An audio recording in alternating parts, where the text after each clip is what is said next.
모두가 우려했던 일이 현실이 되었습니다. 블라디미르 푸틴 러시아 대통령이 24일 새벽 우크라이나에 대한 전면 침공을 기습적으로 감행했습니다. 러시아군은 우크라이나 수도 키예프를 탄도미사일로 공격한 것을 포함해 동남북 3개 주요 도시와 국경지대를 동시다발적으로 공격했습니다. 우크라이나 정부는 전면전이 시작됐다고 규정했습니다. 푸틴 대통령은 침공 직전인 이날 오전 5시경 특별 군사작전을 승인한 뒤 연설에서 러시아의 움직임에 왜곡이 간섭하면 즉각 보복할 것이라고 밝혔습니다. 이에 유럽 정상들은 3차 세계대전 확전 가능성을 우려하기도 했습니다. 그런데 우크라이나가 핵을 포기하면 안보를 보장해주겠다던 미국의 반응이 심상치 않은데요.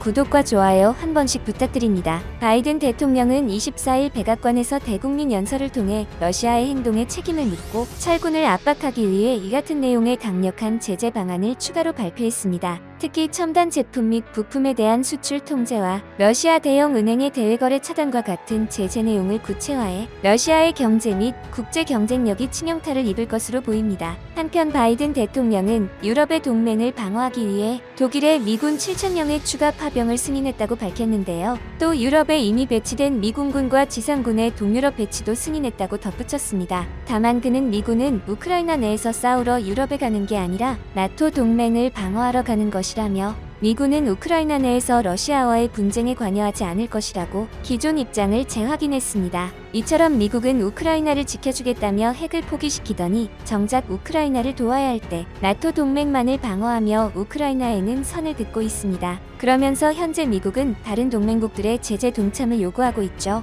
미국이 24일 반도체 등 하이테크 제품의 러시아 수출을 통제하는 포괄적인 제재 방안을 발표함에 따라 우리나라 기업도 직접적인 영향권 안에 들게 됐습니다. 미국은 이번 제재에 화웨이에 적용했던 제재 방식을 사용하고 있는데요. 제3국에서 만든 제품이라도 미국의 소프트웨어나 기술이 사용됐을 경우 수출을 금지할 수 있도록 한 강력한 조치입니다. 이번 제재 기술 대상에는 반도체, 통신, 정보 보안 장비, 레이저, 센서 등이 포함됐는데요. 모든 전자기기의 핵심 부품인 반도체 생산에는 미국의 소프트웨어나 기술이 대부분 들어가는 만큼 삼성전자, SK하이닉스 등이 생산하는 반도체 제품도 영향을 받을 수밖에 없습니다. 한국과 마찬가지로 일본은 먼저 반도체 제재를 시작한다고 밝혔죠. 한편 일본 외무성 장관이 우크라이나 사태는 유럽을 넘어 아시아 등 국제사회에 영향을 끼칠 것이라는 우려 섞인 전망을 내놨습니다. 러시아가 힘으로 우크라이나를 짓누르는 것을 용인할 경우 동아시아를 비롯한 전 세계에서 비슷한 사례가 생길 것이라는 경고인데요. 무력을 앞세워 우크라이나 주권을 억누르고 영토를 뺏으려는 러시아를 국제사회가 이대로 용인할 경우 중국도 대만 해협에서 비슷한 행동을 할 가능성이 있다는 지적입니다. 신문에 따르면 기시다 후미오 일본 총리도 이날 우크라이나 사태는 유럽에서 일어났지만 이런 현상 변경을 인정하면 아시아에도 영향을 미칠 것이라고 우려했습니다. 기시다 총리는 같은 날 블라디미르 푸틴 러시아 대통령과 전화통화에서 힘을 사용한 현상 변경이 아니라 외교를 통한 해결을 추구해야 한다며 우크라이나 사태의 평화적 해결을 당부했습니다. 일본이 이처럼 러시아 침공에 아시아에 끼칠 영향을 걱정하는 데는 이유가 있는데요. 바로 작년 10월 중국과 러시아 해군 함정이 일본 열도를 통과했지만 일본은 지켜볼 수밖에 없었기 때문입니다. 요미우리 신문, NHK 등에 따르면 일본 방위성은 전날 오전 8시쯤 중국 해군 미사일 구축함 등 5척과 러시아 해군의 미사일 구축함 등 5척을 홋카이도 근처 해상에서 발견했다고 밝혔습니다.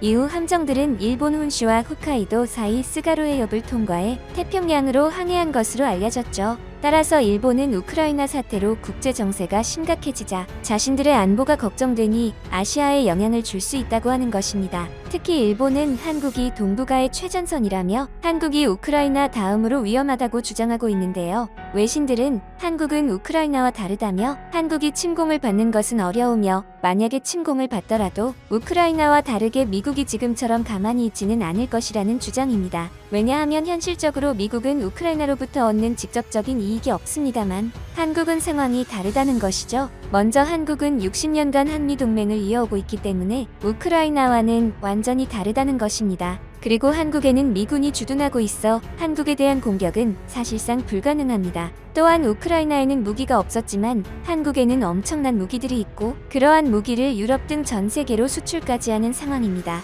그런데 일본의 태도를 보면 마치 한국에서 전쟁이 다시 일어나기를 바라는 모습인데요. 갑자기 연평도 사건을 예로 들며 한국군이 너무 약하다는 평가를 할 뿐더러 한국은 왜 북한을 치지 않냐는 말을 쏟아내고 있습니다. 현재 일본의 모습을 보면 러시아 사태에 맞물려 북한이 한국에 도발을 하는 어떠한 사건이 일어나기를 바라고 있다는 것입니다. 결국 일본은 현재 한국이 아시아에서 가장 위험하다며 러시아의 움직임에 따라 한국의 안보가 정해진다고 하는 것입니다. 그런데 전문가들은 현재 일본이 한국을 걱정할 입장이 아니라는 견해인데요. 한편 현재 한국과 일본이 러시아에 반도체 제재를 하고 나선 가운데 한국의 제재는 러시아에 타격을 입히는 반면 일본의 제재는 러시아에 아무런 타격도 입히지 못한다고 하는데요. 작년 한국의 요소수 사태 당시 러시아는 한국의 요소수 공급에 도움을 줌과 동시에 한국 반도체 분야 기술력 및 경험을 높이 평가하며 향후 양국 정부 및 기업 간 협력을 더욱 확대해 나가길 희망했습니다. 그리고 실제로 러시아 현지에서는 삼성 등 한국 기업들이 두각을 나타내고 있습니다.